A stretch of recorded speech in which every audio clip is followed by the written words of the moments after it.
We're never going to forget the men and women who dug the coal and built the nation.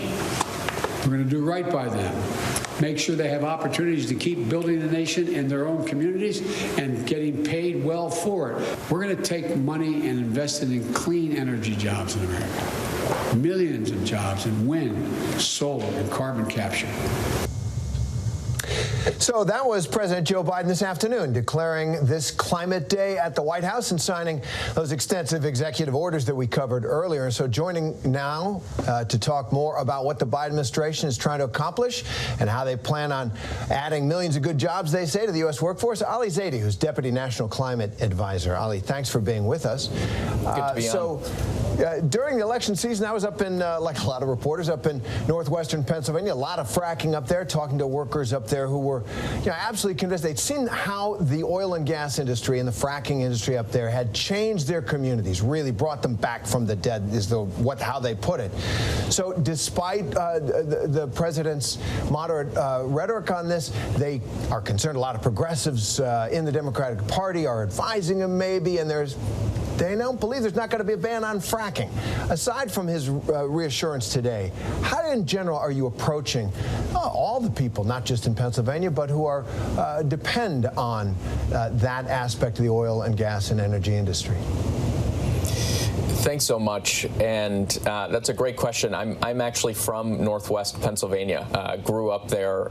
Those are folks I know very well, and there's an excitement about the shift in the economy towards clean energy and the opportunity that brings for folks to manufacture and install, really participate through the supply chain and all the way to the installation of these incredible technologies that will grow our economy, grow jobs.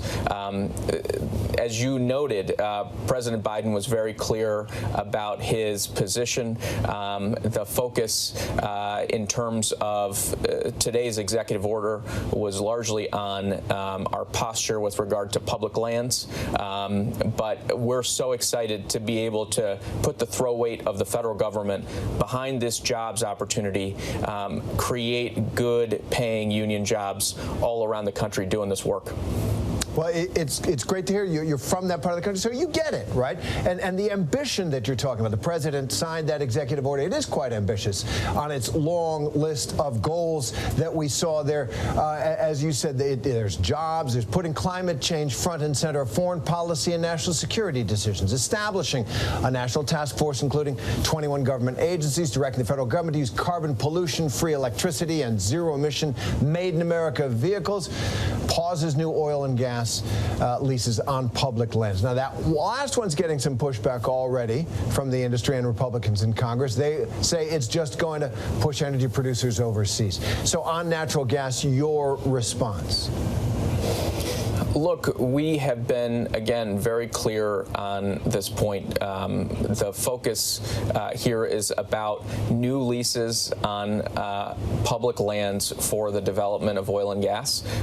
That's a commitment that the president had made to make sure that we're deriving full value from those resources, that we're protecting them for public good and for future generations. But look, the industry continues to be able to operate, and we've got a tremendous opportunity in putting, for example, controls on the emissions of methane.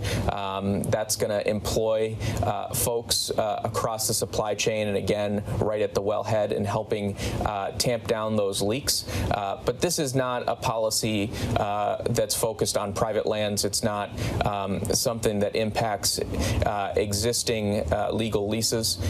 This is about making sure that as we look at our federal fossil fuel program, that we're doing it in a way that's thoughtful and consistent with the goals that have been set out.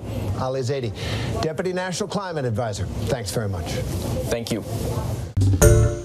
Hi, everyone. George Stephanopoulos here. Thanks for checking out the ABC News YouTube channel. If you'd like to get more videos, show highlights, and watch live event coverage, click on the right over here to subscribe to our channel. And don't forget to download the ABC News app for breaking news alerts. Thanks for watching.